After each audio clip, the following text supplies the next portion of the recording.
Bienvenidos a Análisis Mundial.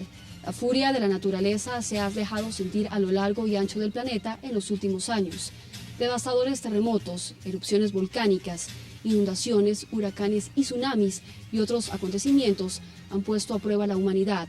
Estos desastres han sido atribuidos a las condiciones climáticas de la ubicación geológica o zonas de peligro de determinadas regiones, aunque lamentablemente también recae cierta responsabilidad en el hombre por su intervención irresponsable en la naturaleza. Acompáñenos.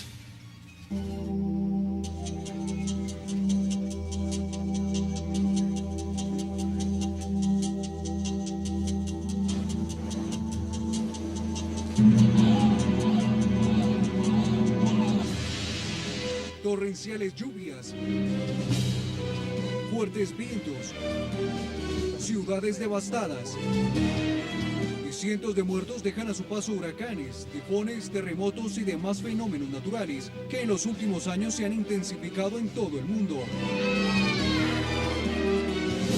¿Qué aspectos entran en juego para que esto suceda? ¿Tenemos los seres humanos algún grado de responsabilidad?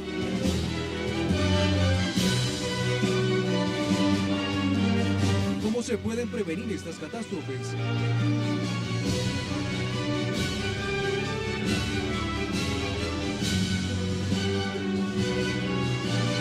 Inicia Análisis Mundial.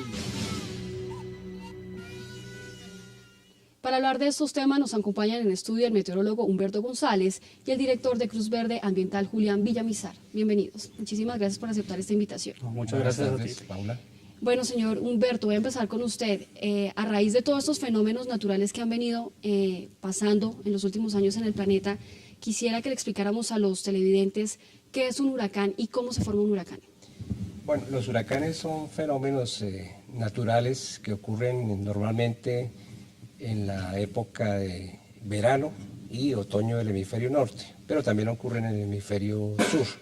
Sí, son fenómenos que transportan humedad y calor desde el trópico hacia latitudes medias y altas. Digamos, es un mecanismo de compensación que tiene la Tierra para hacer que la temperatura más o menos esté alrededor de los 14 grados centígrados, que como sabemos no es cierto porque se ha venido alterando en los últimos años.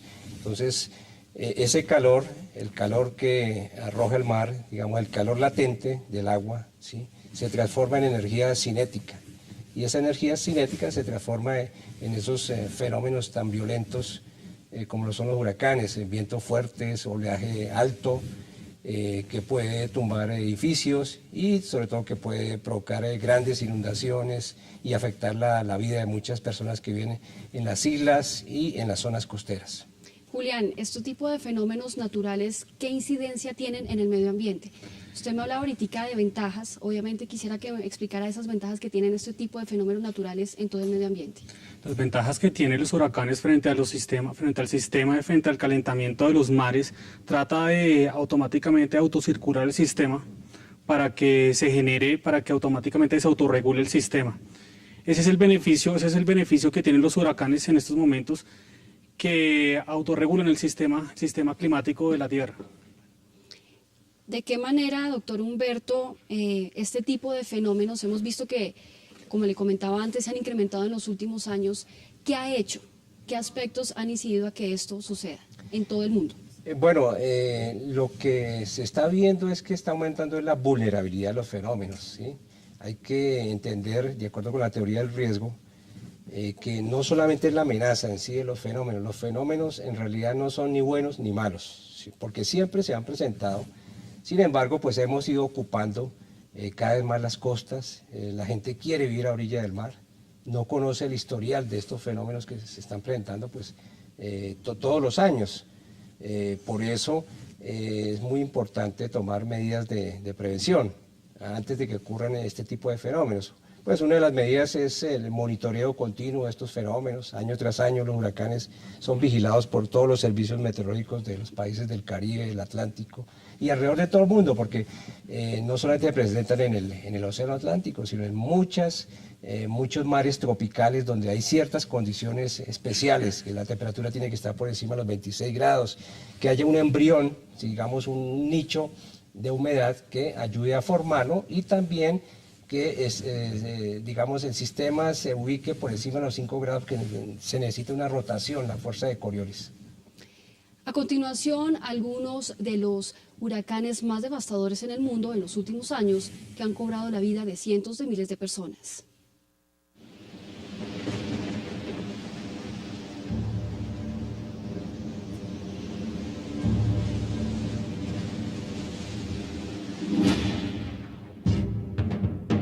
Ciclón de Bola, 7 de noviembre de 1970. Está entre los mayores desastres de este tipo a nivel mundial. Fuertes vientos asolaron importantes ciudades de Bangladesh y dejaron más de 500,000 de muertos. Su nombre lo adquirió de una de las tantas islas por donde pasó, muchas de las cuales quedaron en la más absoluta miseria.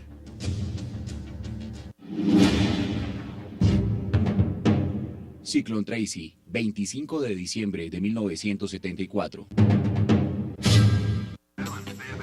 Azotó la ciudad de Darwin en Australia durante la Navidad. Se caracterizó por su lento avance y gran poder de devastación. Por más de 5 horas arrasó con casi todas las edificaciones de la ciudad y se contabilizaron más de 60 muertos, entre habitantes del poblado y pescadores que resguardaban sus embarcaciones.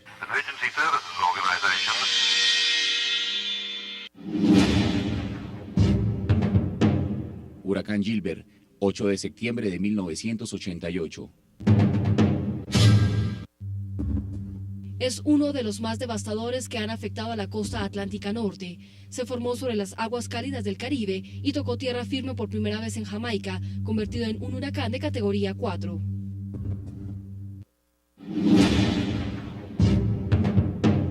Huracán Andrew, 24 de agosto de 1992. Fue uno de los ciclones tropicales más destructivos que hayan impactado en Estados Unidos durante el siglo XX. Afectó las islas del noroeste de Bahamas, el área de Miami en la península de la Florida y el sur de Luisiana. Andrew dejó 26 muertos y pérdidas por $45,000 millones y es el segundo huracán más costoso de la historia después de Katrina. Bueno, Julián, veíamos esta nota de contexto de algunos de los huracanes más devastadores en el mundo. Yo quisiera hacer una pregunta y es, ¿qué relación tienen estos fenómenos con el cambio climático? ¿O el cambio climático afecta a estos fenómenos o estos fenómenos tienen alguna incidencia en el cambio climático?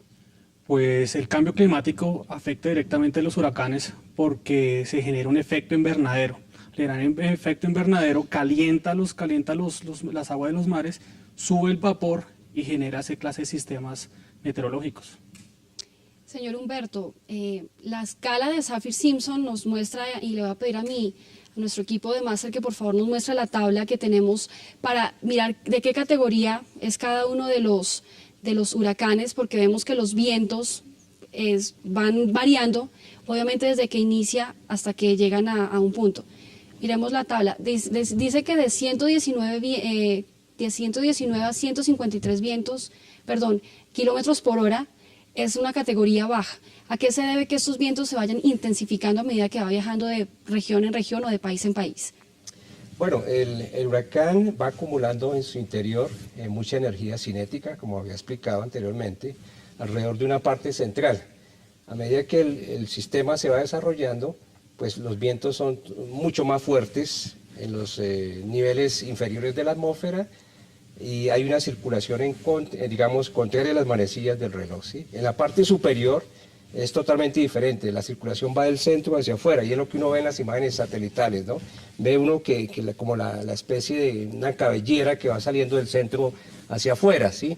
Ahora, para que vaya progresivamente tomando más humedad, ¿sí? Se necesita, pues, en primer lugar, que haya el aliciente, que se encuentre sobre mar, ¿sí? Los huracanes son fenómenos marinos, y necesitan que estén siempre alimentados por el vapor latente del agua. En segundo lugar, que los vientos en la parte superior de la atmósfera no sean muy fuertes. Es lo que en inglés se llama el wind shear, el acortante de vientos. Si los vientos son muy fuertes, no dejan que las nubes aumenten su tamaño en la vertical, que se vuelvan más potentes, ¿sí? Este factor es de los que más limitan los huracanes, o los que no dejan que a veces se formen. Cuando el viento en la parte superior del huracán disminuye, entonces él toma mayor fortaleza. Por eso va tomando estas diferentes denominaciones, y lo que la escala de Saffir-Simpson indica es el peligro, el grado de peligro para, digamos, para que la gente entienda que estamos no ante un huracán 5, sino ante un huracán categoría 1, ¿no? Entonces, esto da cierta idea, son estimaciones satelitales con base también en vuelos de reconocimiento aéreo, con base en datos de estaciones, de radares meteorológicos que se usan hoy en día para el seguimiento de estos fenómenos. O sea que un huracán de categoría 5, que veíamos que era de vientos máximos de 249 kilómetros por hora, devastaría completamente un país o una ciudad. Bueno, depende del estado de las construcciones. Por eso en Estados Unidos la gente que vive a orillas, digamos en la Florida, en los estados costeros del Golfo de México, toman seguros para protegerse de sus viviendas. Pero mucha gente también ya han comenzado a usar códigos de construcción resistentes a huracanes, colocan ventanas hechas especialmente para soportar ciertos vientos, ¿sí? Entonces se está entrando, digamos, esta moda ya de adaptarse a los huracanes, que son parte de las medidas de prevención. Julián, a raíz de estos huracanes, la devastación tanto en las construcciones como en la naturaleza yo creo que son muy grandes. ¿Cómo el medio ambiente se va regenerando poco a poco después de un fenómeno de gran magnitud? Pues la naturaleza es sabia en su mismo mecanismo de autorrecuperación. Ahí lo que se ve es que la naturaleza y el ciclo se va automáticamente nuevamente autososteniendo, todo otra vez volviendo como estaba antes. Ahí el problema es con los seres humanos, cómo volvemos nuevamente a tomar esas riendas o ese camino o esa economía o esa infraestructura que dejó de paso pues el daño de un huracán o un sistema meteorológico. Bueno, los invito a hacer una breve pausa aquí en Análisis Mundial para seguir hablando sobre este tema de los huracanes a raíz de la intensificación de los mismos en varias regiones del país y que hemos visto en los últimos días. Ya regresamos aquí a Análisis Mundial, no se vayan.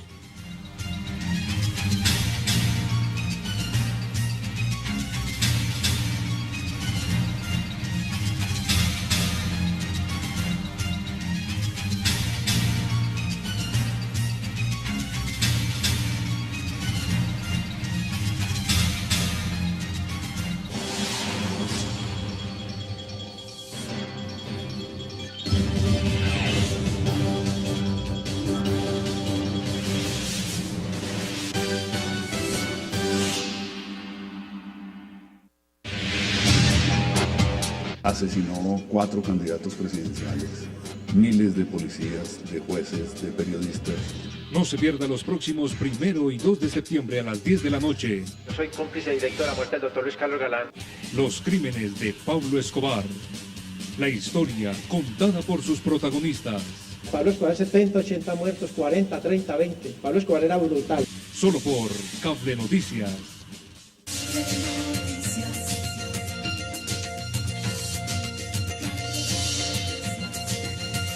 Este lunes los esperamos para empezar la semana bien informados.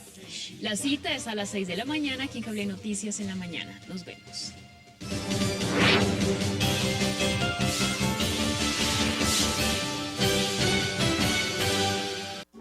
Gran Colombia Gold. Nuestro mayor activo es la gente, confirmando la construcción de una minería responsable y sostenible con altos estándares que benefician a trabajadores, comunidades, regiones y a toda Colombia, generando más de 7.000 empleos de calidad. Gran Colombia Gold, minería responsable.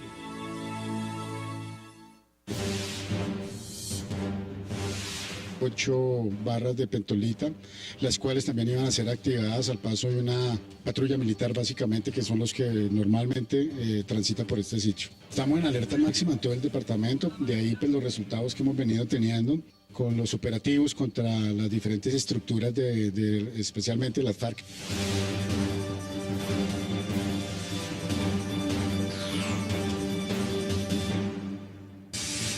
Este martes, Semana en Vivo, la revista de mayor prestigio periodístico de Colombia, ahora en Cable Noticias. Las conversaciones con el gobierno de Uribe en búsqueda de acercamientos con las FARC incluso comenzaron antes de posesionarse en el año 2002. Con la dirección de María Jimena Duzán. Busquemos una mesa de negociación y después de que estemos sentados discutimos. Dijo el presidente. Dijo el presidente Uribe. Y la conduccción de Claudia Morales. Es que en el Camões se alcanzó a hablar de todo. Por eso lo de la marcha, por eso lo de 100 puntos. Por eso que hablo desde el principio. Este martes 10 de la noche, Semana en Vivo, solo por Cable Noticias. 24 horas de información.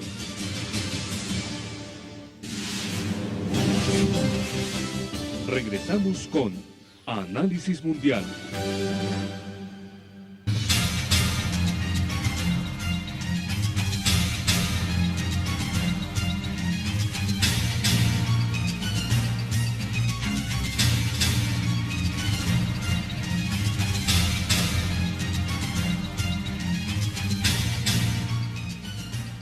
Conozcamos otras de las tragedias registradas en el mundo en los últimos años a causa de huracanes y ciclones.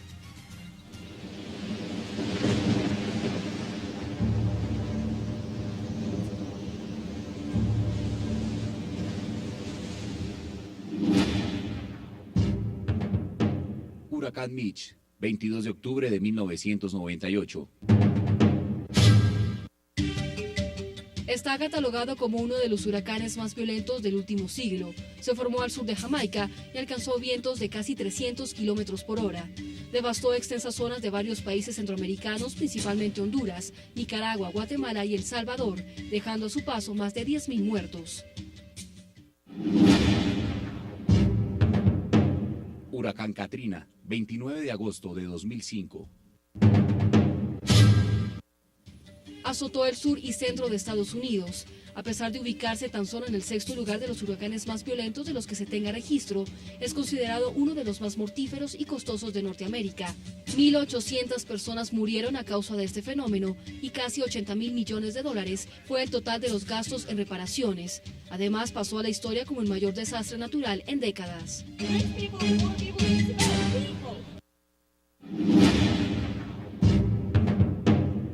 Ciclón Sirt, 15 de noviembre de 2007. Este ciclón arrasó con gran parte del sur de Bangladesh y una parte del este de India. Con más de 500 kilómetros de diámetro y vientos que llegaron a los 240 kilómetros por hora, dejó cerca de 2.800 muertos, muchos de ellos a causa del desplome de sus precarias viviendas, construidas con materiales ligeros como el bambú.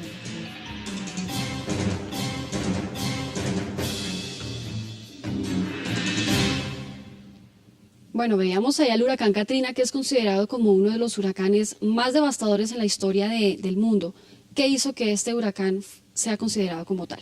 Bueno, el Katrina es el prototipo de huracán que todo el mundo está estudiando, sobre todo con fines de ordenamiento territorial en zonas costeras, construcciones, por ejemplo, en los deltas de los ríos, ¿no?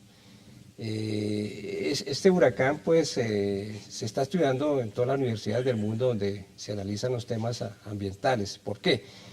Porque aquí se puso, digamos, en evidencia que ante una información meteorológica que se dio de manera oportuna, los organismos relacionados con el manejo de emergencias de los Estados Unidos no le pusieron, digamos, la debida atención, menospreciaron en parte la intensidad del huracán y el poder que tiene un huracán de destruir si no se toman medidas de prevención, sobre todo la vida de las personas que no tiene precio, ¿no?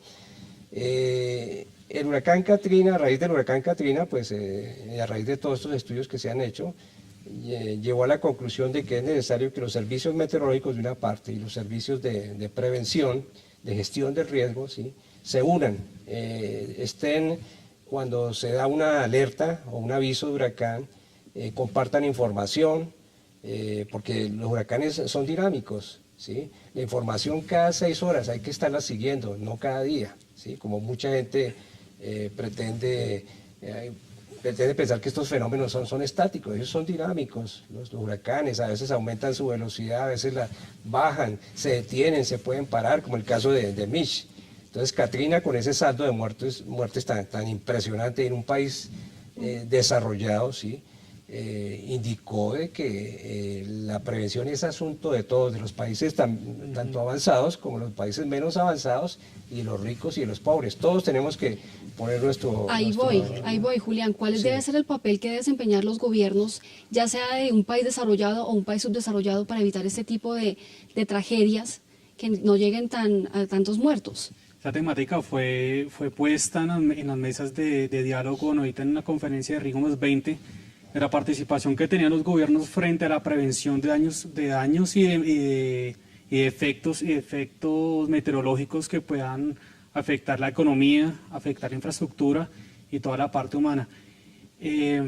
Tuvo una gran responsabilidad, o sea, los gobiernos tomaron serias medidas frente a esa temática más que todo, y el Ministerio de Medio Ambiente, por medio del Plan Nacional de Riesgos para efectos de invernadero, no, sino efectos de cambio climático, generó todo un plan, un sistema donde todos los entes, tanto Cruz Roja como Defensa Civil, Policía Nacional, bomberos, colaboraban, aportaban información para disminuir y tratar de mitigar ese tipo de daños que pueda generar el medio ambiente. ¿Y esas políticas sí son puestas en práctica?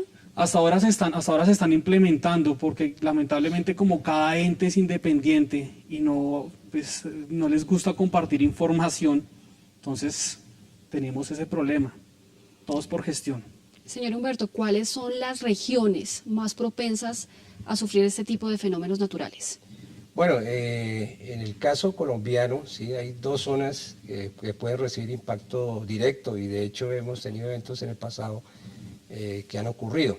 Es el archipiélago de San Andrés y Providencia, ¿sí? Recordemos el huracán Beta, ¿sí? Hace unos cuantos años, y en el caso también La Guajira, que está en una latitud bastante alta, alrededor de los 12 grados de latitud norte, que ha sido impactada, ¿sí?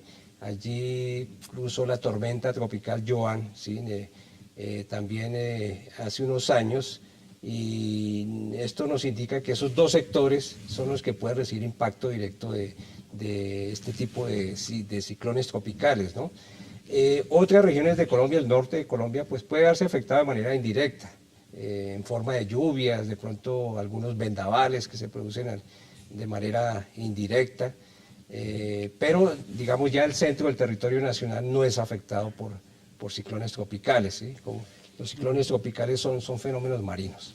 ¿Y el caso de Estados Unidos? ¿Por qué? Bueno, se hablaba del contexto colombiano. Ahora, en el contexto del Caribe hay países que lógicamente están todos los años a merced de los huracanes. El caso de Cuba, todo el estado de la Florida en los Estados Unidos, la isla de Jamaica, las Bahamas, ¿sí? Son países que prácticamente cada año por lo menos un sistema los afecta. En estos países, pues lógicamente ha habido avances muy grandes en la preparación ante huracanes, porque son fenómenos recurrentes, ¿sí? Sin embargo, teniendo en cuenta la teoría del cambio climático, el calentamiento global, el calentamiento posible del Mar Caribe en futuros años, ¿sí? Hay que estar alertas. De hecho, pues la Dirección de Gestión del Riesgo en este momento ha hecho ya este año dos simulacros de huracán, uno en La Guajira y otro en la isla de San Andrés y Providencia. Esto con el fin de que todo el mundo esté cada año por esta época, entre el 1 de junio y el 30 de noviembre, que es la temporada de huracanes, esté prevenido y esté preparado para saber qué hacer, ¿sí? En caso de huracán.